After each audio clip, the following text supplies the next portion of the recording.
Snapchat is getting into gaming market, but I can already tell that's not gonna go the way that that's not gonna go the way they're envisioning it. Prince Harry wants to ban Fortnite. What? And Life is Stage 2 developers talked about capturing a life of a teenager. All of that in today's video.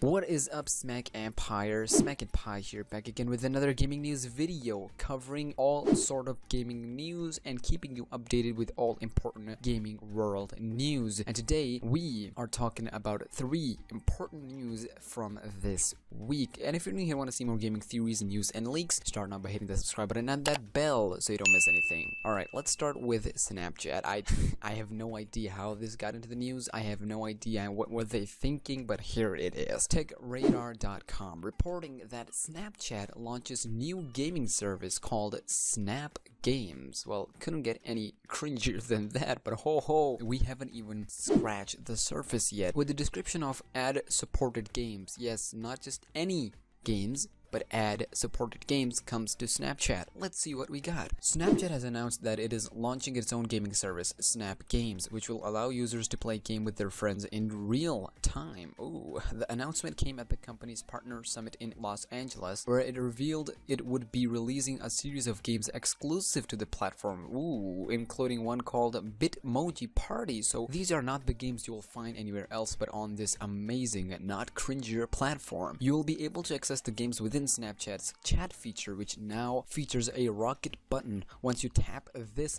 you will be able to launch a game and play with your friends. Okay, let's see what this game is all about. According to Engadget, Snapchat has drawn inspiration from Nintendo's Mario Party, okay, for Bitmoji Party. I don't know if that's gonna cause some legal issues, but in which you use your 3D Bitmoji avatar to play a series of mini games with up to 8 friends at a time. Wow, I cannot wait for the else. But forget all of that.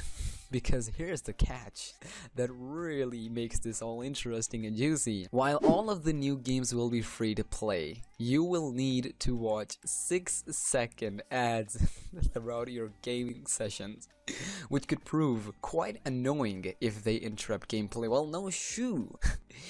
Imagine watching ads literally every time you die. It's like one of those flash games where you die once, regardless of if you just started and you have ad pop-up. I can already tell that this is not gonna go right.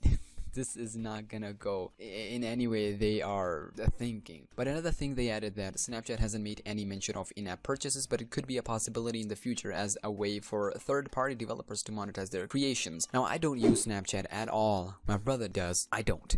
I hate this app. If you use it, fair play to you. You can play games now with ads in it every second, but I don't use it, so it doesn't bother me. So if you're a Snapchat user, there's a news for you. But let's move on to an interesting yet crazy news of the week that's been picked up by mainstream media a lot, and that is Fortnite. What?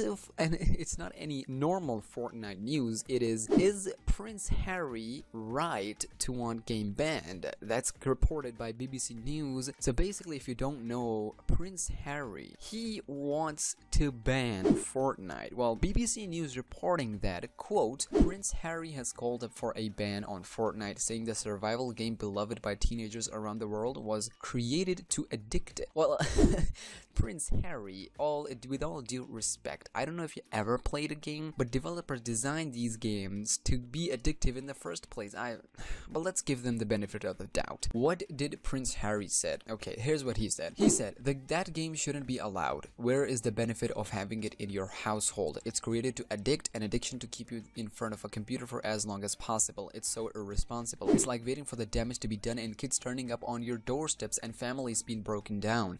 Okay, he added that social media was more addictive than alcohol and drugs. Now, like I said before, I think I've covered this way long ago where I said, yes, it is more addictive than alcohol and drugs, but you can't blame that for companies. I mean, Fortnite is a multiplayer game. It is developed and created and designed to be addictive in the first place. You have updates and seasons so that player can get more immersive and spend more time on their products, so they can consume as much as possible, so that they get addictive, so that they keep coming back. I don't know what's the big issue here.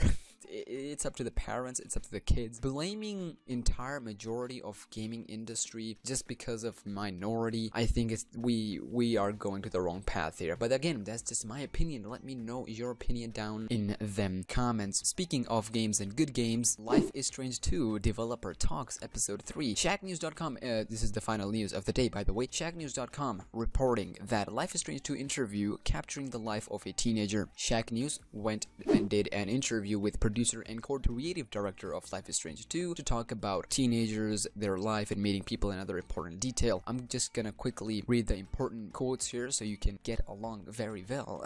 They said, quote, "Every time we go to the United States and California, it brings a lot of ideas. We've already done a lot of traveling and have taken some photos and have done some interviews around the United States. We do a lot of research on the internet, but the best way to get some new ideas and to create new characters is to meet new people." Life is Strange 2 follows the Diaz brothers, Sean and Daniel, on their trek through the United States as they flee from Mexico from their Seattle, Washington home following a terrible tragedy. The season's first 2 episodes are out in the wild, but episode 3 has yet to be released just yet, and it will debut on May 9th, and with the other 2 releasing in August and December. I forgot to report yesterday when we covered episode 3 teaser breakdown that from now on episodes will be available separately, so you can get each episode separately, which is really good thing for so many people. So that's another news, but I'll put all the articles and links in description. Life is Strange 2 is really on an interesting path, to say the least, and I am quite excited to see where it's gonna go. I personally believe episode 3 is gonna be a game changer, and a video on that coming very, very soon. But of course, with every news, I need your reaction and your comments down there in the section. So let me know your thoughts down in the comments. Remember, if you like this video, like what I do on this channel with all of that grind, hit that like button. If you're new here, smack that subscribe button. Become an official member of SmackNPie. I'm your host, SmackNPie, and until next time, take care of yourself and your family, stay humble and be grateful,